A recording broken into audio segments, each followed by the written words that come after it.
Umbriel is a moon of Uranus discovered on October 24, 1851, by William Lassell.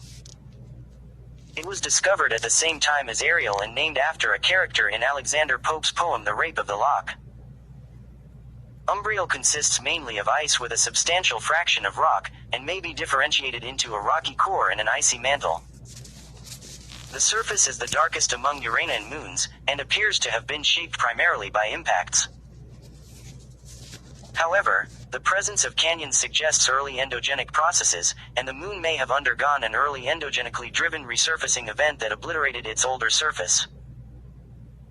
Covered by numerous impact craters reaching 130 miles in diameter, Umbriel is the second most heavily cratered satellite of Uranus after Oberon. The most prominent surface feature is a ring of bright material on the floor of Wunda crater. This moon, like all moons of Uranus, probably formed from an accretion disk that surrounded the planet just after its formation. The Uranian system has been studied up close only once, by the spacecraft Voyager 2 in January 1986. It took several images of Umbriel, which allowed mapping of about 40% of the moon's surface. Umbriel, along with another Uranian satellite, Ariel, was discovered by William Lassell on October 24, 1851. Although William Herschel, the discoverer of Titania and Oberon, claimed at the end of the 18th century that he had observed 4 additional moons of Uranus, his observations were not confirmed and those 4 objects are now thought to be spurious. All of Uranus's moons are named after characters created by William Shakespeare or Alexander Pope. The names of all 4 satellites of Uranus then known were suggested by John Herschel in 1852 at the request of Lassell. Umbriel is the dusky melancholy sprite, in Alexander Pope's The As Fuck of the Lock, and the name suggests the Latin umbra, meaning shadow. The moon is also designated Uranus too. Umbriel orbits Uranus at the distance of about 165,000 miles, being the 3rd farthest from the planet among its 5 major moons. Umbriel's orbit has a small eccentricity and is inclined very little relative to the equator of Uranus. Its orbital period is around 4.1 Earth days, coincident with its rotational period. In other words, Umbriel is a synchronous or tidally locked satellite, with one face always pointing toward its parent planet. Umbriel's orbit lies completely inside the Uranian magnetosphere. This is important, because the trailing hemispheres of airless satellites orbiting inside a magnetosphere, like Umbriel, are struck by magnetospheric plasma, which co-rotates with the planet. This bombardment may lead to the darkening of the trailing hemispheres, which is actually observed for all Uranian moons except Oberon. Umbriel also serves as a sink of the magnetospheric charged particles, which creates a pronounced dip in energetic particle count near the moon's orbit as observed by Voyager 2 in 1986. Because Uranus orbits the Sun almost on its side, and its moons orbit in the planet's equatorial plane, they, including Umbriel, are subject to an extreme seasonal cycle. Both northern and southern poles spend 42 years in complete darkness, and another 42 years in continuous sunlight, with the sun rising close to the zenith over one of the poles at each solstice. The Voyager 2 flyby coincided with the southern hemisphere's 1986 summer solstice, when nearly the entire northern hemisphere was unilluminated. Once every 42 years, when Uranus has an equinox and its equatorial plane intersects the Earth, mutual occultations of Uranus's moons become possible. In 2007-08 a number of such events were observed, including 2 occultations of Titania by Umbriel on August 15 and December 8, 2007, as well as of Ariel by Umbriel on August 19, 2007. Currently Umbriel is not involved in any orbital resonance with other Uranian satellites. Early in its history, however, it may have been in a 1-3 resonance with Miranda. This would have increased Miranda's orbital eccentricity, contributing to the internal heating and geological activity of that moon, while Umbriel's orbit would have been less affected. Due to Uranus's lower ablateness and smaller size relative to its satellites, its moons can escape more easily from a mean motion resonance than those of Jupiter or Saturn. After Miranda escaped from this resonance through a mechanism that probably resulted in its anomalously high orbital inclination, its eccentricity would have been damped, turning off the heat source. Ah, shut up. Umbriel is the third largest and fourth most massive of the Uranian moons. Although Umbriel is the 13th largest moon in the solar system, it is only the 14th most massive. The moon's density is 1.39 grams per cc, which indicates that it mainly consists of water ice, with a dense non-ice component constituting around 40% of its mass. The latter could be made of rock and carbonaceous material including heavy organic compounds known as tholins. The presence of water ice is supported by infrared spectroscopic observations, which have revealed crystalline water ice on the surface of the moon. Water ice absorption bands are stronger on Umbriel's leading hemisphere than on the trailing hemisphere. The cause of this asymmetry is not known, but it may be related to the bombardment by charged particles from the magnetosphere of Uranus, which is stronger on the trailing hemisphere due to the plasma's co-rotation. The energetic particles tend to sputter water ice, decompose methane trapped in ice as clathrate hydrate and darken other organics, leaving a dark, carbon-rich residue behind. Except for water, the only other compound identified on the surface of Umbriel by the infrared spectroscopy is carbon dioxide, which is concentrated mainly on the trailing hemisphere. The origin of the carbon dioxide is not completely clear. It might be produced locally from carbonates or organic materials under the influence of the energetic charged particles coming from the magnetosphere of Uranus or the solar ultraviolet radiation. This hypothesis would explain the asymmetry in its distribution, as the trailing hemisphere is subject to a more intense magnetospheric influence than the leading hemisphere.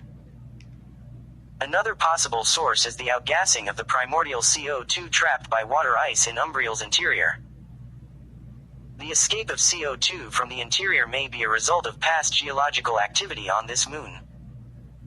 Umbriel may be differentiated into a rocky core surrounded by an icy mantle.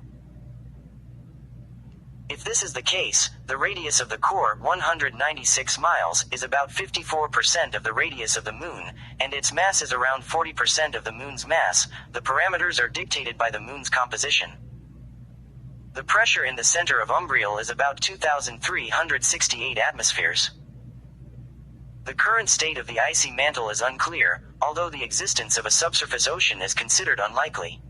Oh, balls. Umbriel's surface is the darkest of the Uranian moons, and reflects less than half as much light as Ariel, a sister satellite of similar size. Umbriel has a very low bond albedo of only about 10% as compared to 23% for Ariel.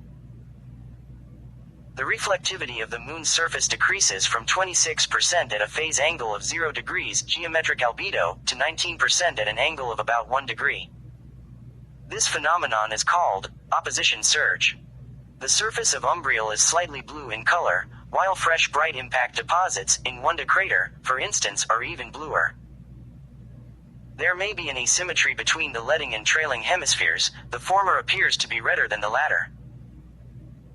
The reddening of the surfaces probably results from space weathering from bombardment by charged particles and micrometeorites over the age of the solar system. However, the color asymmetry of Umbriel is likely caused by accretion of a reddish material coming from outer parts of the Uranian system, possibly from irregular satellites, which would occur predominantly on the leading hemisphere. The surface of Umbriel is relatively homogeneous. It does not demonstrate strong variation in either albedo or color. Scientists have so far recognized only one class of geological feature on Umbriel: craters. The surface of Umbriel has far more and larger craters than do Ariel and Titania. It shows the least geological activity. In fact, among the Uranian moons only Oberon has more impact craters than Umbriel. The observed crater diameters range from a few kilometers at the low end to 130 miles for the largest known crater, Wokalo. All recognized craters on Umbriel have central peaks, but no crater has rays. Shit. Near Umbriel's equator lies the most prominent surface feature, Wanda crater, which has a diameter of about 81 miles. Wanda has a large ring of bright material on its floor, which may be an impact deposit or a deposit of pure carbon dioxide ice, which formed when the radiolytically formed carbon dioxide migrated from all over the surface of Umbriel and then got trapped in relatively cold Wanda. Nearby, seen along the terminator, are the craters Vouvre and Skind, which lack bright rims but possess bright central peaks. Study of limb profiles of Umbriel revealed a possible very large impact feature having the diameter of about 248.5 miles and depth of approximately 3 miles. Much like other moons of Uranus, the surface of Umbriel is cut by a system of canyons trending northeast-southwest. They are not, however, officially recognized due to the poor imaging resolution and generally bland appearance of this moon, which hinders geological mapping. Bitch. Umbriel's heavily cratered surface has probably been stable since the late heavy bombardment. The only signs of the ancient internal activity are canyons and dark polygons, dark patches with complex shapes measuring from tens to hundreds of kilometers across. The polygons were identified from precise photometry of Voyager 2's images and are distributed more or less uniformly on the surface of Umbriel, trending northeast-southwest. Some polygons correspond to depressions of a couple of miles deep and may have been created during an early episode of tectonic activity. Currently there is no explanation for why Umbriel is so dark and uniform in appearance. Its surface may be covered by a relatively thin layer of dark material, so-called umbral material, excavated by an impact or expelled in an explosive volcanic eruption. Alternatively, Umbriel's crust may be entirely composed of the dark material, which prevented formation of bright features like crater rays. However, the presence of the bright feature within Wunda seems to contradict this hypothesis.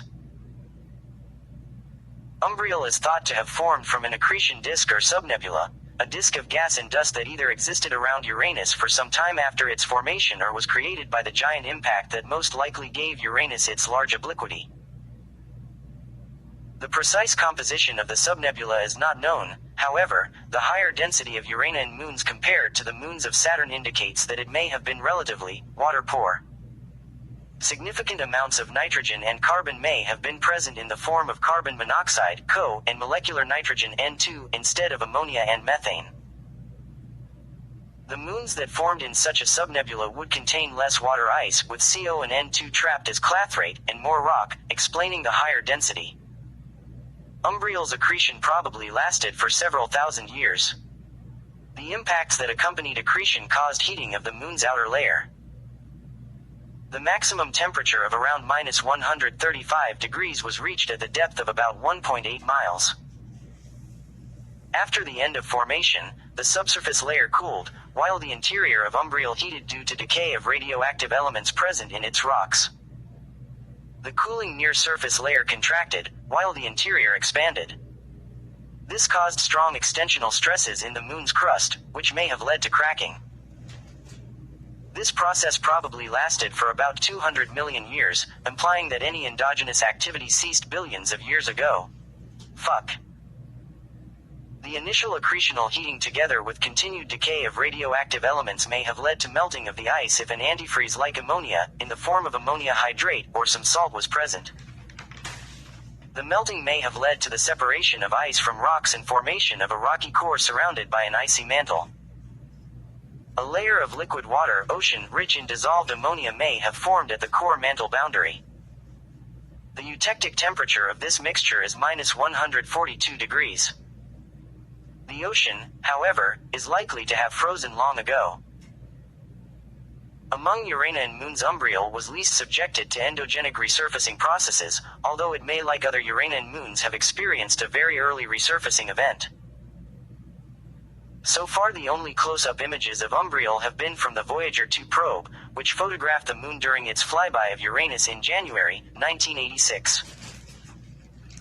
Since the closest distance between Voyager 2 and Umbriel was 202,000 miles, the best images of this moon have a spatial resolution of about 3.2 miles.